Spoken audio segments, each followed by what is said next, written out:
በአሁኑ ወቅት በመካከለኛው ምስራቅ ምድርና በሜዲትራኒያን ባህር ሰማይ ሞገዶች ላይ እየተከሰተ ያለው የቱርክና የእስራኤል ፍጥጫ በሁለቱ አገራት መካከል ለዘመናት ተገንብቶ የነበረውን የዲፕሎማሲ ግንብ አፍርሶ አመድ እያደረገው የሚገኝ ዓለምን ወደ ከፍተኛ ድንጋጤና ስጋት የከተተ ግዙፍ የፖለቲካ እሳተ ገሞራ ሆኗል። ይህ በፕሬዝዳንት ረሲፕ ጣይብ ኤርዶጋንና በጠቅላይ ሚኒስትር ቤንያሚን ኔታንያሁ መካከል የተካሄደው የቃላት ጦርነትና የተግባር ግጭት ተራ የጎረቤት አገራት አለመግባባት ሳይሆን የቀጠናውን የኃይል ሚዛን ለዘላለም የሚቀይርና ምናልባትም ወደ ከፋ ወታደራዊ ፍልሚያ ሊያመራ የሚችል አስፈሪ የጦርነት ነጋሪት ነው።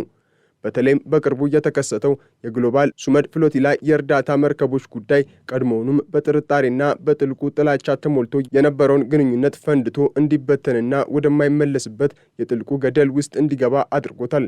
የቱርኩ መሪ ኤርዶጋን በእስራኤል ላይ የሰነዘሩት ጠንካራ ውግዘት እስራኤልን በባህር ላይ ውንብድና በወሮበላነትና በሽብርተኝነት የሚከስ ብቻ ሳይሆን ቱርክ ለፍልስጤማውያን መብት ስትል እስከ መጨረሻው የደም ጠብታ ድረስ ለመታገልና መላውን ዓለም በእስራኤል ላይ ለማስነሳት መቁረጧን ለዓለም ያወጁበት የታሪክ አጋጣሚ ሆኗል።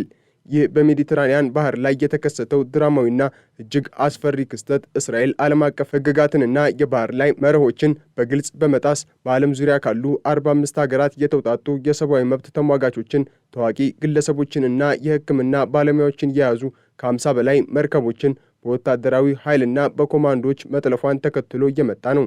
የቱርክ መንግስት ይህንን ድርጊት የታሪክ ጥቁር ጠባሳና የወንጀሎች ሁሉ ቁንጮ በማለት የገለጸው ሲሆን ፕሬዝዳንት ኤርዶጋን በከፍተኛ ቁጣና በታላቅ የሀገር መሪነት ወኔ እስራኤልን በዓለም አቀፍ ውሃ ላይ የተሰማራች የወረበላዎችና የባህር ላይ ዘራፊዎች ስብስብ ሲሉ ጠርተዋታል። ይህ ንግግር በዲፕሎማሲው ዓለም ውስጥ እምብዛም የማይሰማ የሁለቱንም አገራት ግንኙነት ወደማይመለስበት የጥላቻ አዘቅት ውስጥ የገፋው ክስተት ሆኖ ተመዝግቧል። ቱርክ ይህንን የእርዳታ ጉዞ በይፋ ባትመራውም መርከቦቹ ከቱርክ ማርማሪስ ወደብ መነሳታቸውና የሀገሪቱ መንግስት የሰጠው የሞራልና የዲፕሎማሲ ድጋፍ አንካራ ለእስራኤል እያሳየች ያለውን የማያወላውልና እጅግ የከረረ ጠላትነት በግልጽ የሚያሳይ ነው።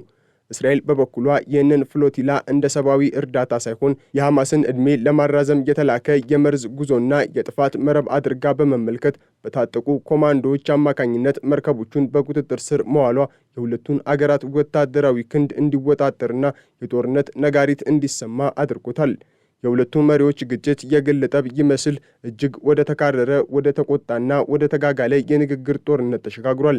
ቤንያሚን ኔታንያሁ ኤርዶጋንን የሽብርተኝነት ጥበቃ የሚያደርጉ የገዛ ዜጎቻቸውን የሚጨፈጭፉና የመካከለኛው ምስራቅን ሰላም የሚያውኩ አምባገነን ሲሉ ሲወነጅሉ፣ ኤርዶዋን ደግሞ በምላሹ የኔታንያሁን እጆች በ73,000 የጋዛ ሕፃናት፣ ሴቶችና አረጋውያን ደም የተጨማለቁና ለፍርድ መቅረብ ያለባቸው የጦር ወንጀለኛ በማለት በዓለም አቀፍ መድረክ በይፋ አጋልጧቸዋል።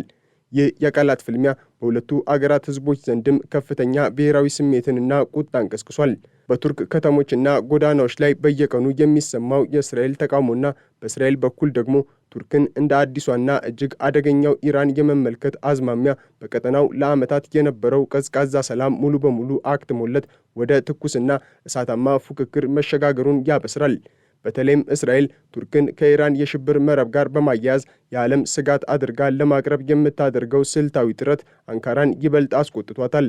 የቱርክ የውጭ ጉዳይ ሚኒስትር ሃካን ፊዳን እንደተናገሩት እስራኤል ያለ ጠላት መኖር ስለማትችልና በዓለም ፊት የተሸነፈችበትን የጭካኔ ጭንብል ለመደበቅ ስትል ቱርክን እንደ አዲስ የጥፋት ኃይል አድርጋ እየሳለች ነው።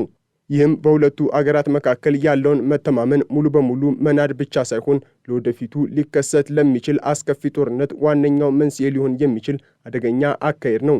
የታሪክ ምሁራን፣ የጂኦፖለቲካ ተንታኞች በከፍተኛ ስጋት እንደሚናገሩት የአሁኑ ግጭት እንደ አውሮፓውያኑ አቆጣጠር በ2010 ከነበረውና ዓለምን ካስደነገጠው የማሺ ማርማራ ቀውስ እጅግ የከፋ ሰፊና አስፈሪ ነው።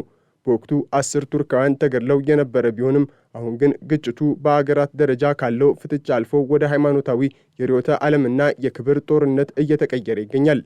ቱርክ ራሷን የፍልስጤማውያን ብቸኛና የማያወላውል ጠበቃ እንዲሁም የእስላማዊ ዓለም መሪ አድርጋ ስታቀርብ፣ እስራኤል ደግሞ በምዕራባውያን ሀያላን ድጋፍ የታጀበውን የደህንነት ቅጥሯን ለማስጠበቅና የጋዛን እገዳ ለማስቀጠል ማንኛውንም አይነት ሰብአዊና ቁሳዊ መስዋዕትነት ለመክፈል ቆርጣ ተነስታለች። ይህ የሁለቱ ሀያላን አገራት ግጭት በሶሪያ በቆጵሮስና በምስራቅ ሜዲትራኒያን ባህር ላይ ያለውን የኃይል ፍላጎት ስትራቴጂካዊ የበላይነትም ክፉኛ እየነካው ነው። ቱርክና እስራኤል በእነዚህ አካባቢዎች ላይ ያላቸውን ተጽዕኖ ለማሳረፍና የተፈጥሮ ሀብቶችን ለመቆጣጠር የሚያደርጉት እልህ አስጨራሽ ጥረት አንዱ ሌላውን እንደ ቀንደኛ ጠላትና የህልውና ስጋት እንዲመለከተው አድርጎታል። በተለይም በባህር ላይ የሚደረጉ ወታደራዊ እንቅስቃሴዎችና የጦር መርከቦች ፍጥጫ በአጋጣሚ የሚፈጠር ትንኝ የሚያህል ስህተት ወደ ሰፋ ያለና ምድርን ወደሚያናውጥ ጦርነት ሊያመሩ እንደሚችሉ ባለሙያዎች መርዶ አዘል ማስጠንቀቂያቸውን እየሰጡ ይገኛሉ።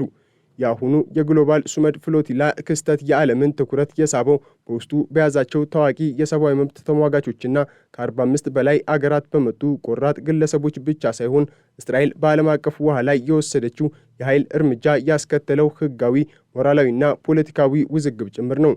ቱርክ ይህንን ድርጊት ዓለም አቀፍ ሽብርተኝነትና የሰው ልጅ ክብርን መድፈር በማለት በጽኑ ስትገልጸው፣ እስራኤል ደግሞ የአገሬን ሉዓላዊነት፣ ደህንነትና የድንበር ጥበቃ የማስከበር ተፈጥሯዊ መብቴ ነው በማለት ትሞግታለች።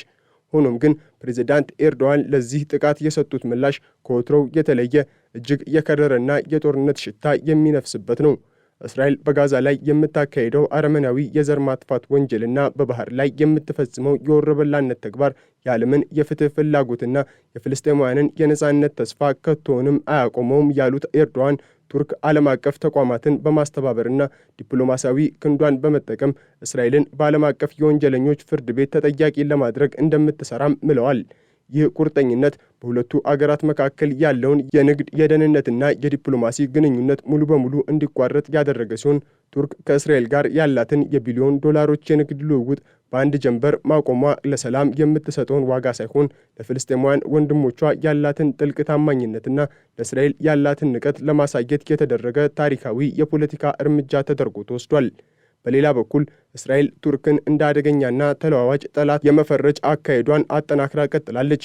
በእስራኤል ከፍተኛ የደህንነትና የስትራቴጂ ሰነዶች ውስጥ ቱርክ አሁን ላይ እንደ ስልታዊ ጠላትና የቀጠናው መረጋጋት እንቅፋት ተመድባለች።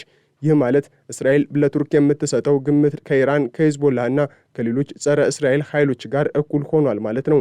ቤንያሚን ኔታንያሁ የቱርክን ወታደራዊ ዘመናዊነት፣ የባህር ኃይል እንቅስቃሴና የኤርዶጋንን ቀስቃሽ ንግግሮች እንደ ቀጥተኛ የህልውና ስጋት በመቁጠር አገራቸው ለማንኛውም አይነት ድንገተኛ ጥቃት የማይቀለበስና እጅግ አስከፊ ምላሽ ለመስጠት ዝግጁ መሆኗን ደጋግመው ለጦር ኃይሎቻቸው መመሪያ ሰጥተዋል። ይህ አይነቱ የጠላትነት ስሜት በሁለቱ አገራት መሪዎች መካከል ብቻ ሳይሆን በወታደራዊው በደህንነትና በስለላ ተቋሞቻቸው ውስጥም ስር የሰደደ ጥላቻንና መጠራጠርን ዘርቷል። በሜዲትራኒያን ባህር ላይ የሁለቱ አገራት የጦር መርከቦች፣ ሰርጓጅ መርከቦችና አውሮፕላኖች ፊት ለፊት የሚጋፈጡባቸውና የጥይት ድምፅ ሊሰማባቸው የሚችሉ አጋጣሚዎች በየሰዓቱ እየጨመሩ መምጣታቸው መላውን መካከለኛው ምስራቅ ወደ ድንገተኛና ወደማይጠፋ የእሳት እቶን እያቀረበው ይገኛል። የዓለም አቀፉ ማህበረሰብ በዚህ ታላቅ ፍጥጫ ዙሪያ ያለው አቋም በሁለት ጎራ የተከፈለና የተወዛገበ ነው። አንዳንዶቹ የቱርክን ድፍረት፣ የፍትህ ተሟጋችነትና የሰብአዊነት ተቆርቋሪነት ሲያደንቁና ኤርዶዋንን እንደ ተጨቆኑ ህዝቦች ድምፅ ሲመለከቱ፣ ሌሎች ደግሞ ኤርዶዋን ይህንን አጋጣሚ ለሀገር ውስጥ ፖለቲካ ትርፍ የህዝብን ትኩረት ለማስቀየርና በእስላማዊው ዓለም ዘንድ ያላቸውን ተቀባይነት ወደ ላቀ ደረጃ ለማሳደግ እየተጠቀሙበት ያለ የፖለቲካ ድራማ ነው በማለት ይተቻሉ። ሆኖም ግን በጋዛ እየደረሰ ያለውና ልብ የሚሰብር ሰብአዊ ቀውስ፣ የህፃናት እልቂትና የእስራኤል የማይለዝብ ግትርነት የቱርክን ጠንካራ አቋም በብዙ ሚሊዮን የሚቆጠሩ የዓለም ህዝቦች ዘንድ ከፍተኛ ተቀባይነትንና ድጋፍን እንዳያገኝ አድርጎታል። የግሎባል ሱመድ ፍሎቲላ አባላት የነበሩትና በእስራኤል የታሰሩት ሰዎች የ40 አገራት ዜጎች መሆናቸው ጉዳዩን የቱርክና የእስራኤል ብቻ ሳይሆን መላው ዓለም የሚመለከተው ዓለም አቀፍ ቀውስና የሰው ልጅ ህሊና ፈተና አድርጎታል። የአየርላንዱ ፕሬዝዳንት እህት ሳይቀሩ በዚህ አደገኛ ጉዞ ላይ መሳተፋቸውና በእስራኤል ወታደሮች መታሰራቸው የኔታንያሁ መንግስት ምን ያህል ለዓለም አቀፍ ዲፕሎማሲ፣ ለሰብአዊ መብትና ለህግ ደንታቢስ መሆኑን የሚያሳይ ቁልጭ ያለ ማስረጃ ነው በማለት ኤርዶዋን በከፍተኛ ቁጣና ቃና ዓለምን ሞግተዋል። ይህ በእንዲህ እንዳለ በሁለቱ አገራት መካከል ያለው የቃላት ጦርነትና የወታደራዊ የኃይል ፉክክር ወደ ቀጥተኛ ጦርነት ሊያመራ ይችላል ወይ የሚለው ጥያቄ የዓለም መሪዎችንና ተንታኞችን እንቅልፍ ነስቷል።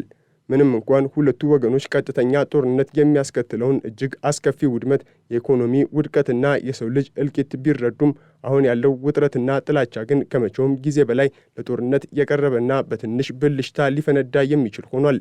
በተለይም በሶሪያና በሊባኖስ ድንበሮች ላይ ያለው አለመረጋጋት፣ የኢራን እጅ መኖር እንዲሁም የቱርክ የባህር ኃይል እርዳታ መርከቦችን አጅቦ ለመጓዝ ሊወስድ የሚችለው ማንኛውም አይነት እርምጃ በእስራኤል በኩል እንደ ቀጥተኛ የጦርነት አዋጅ ሊቆጠር ይችላል።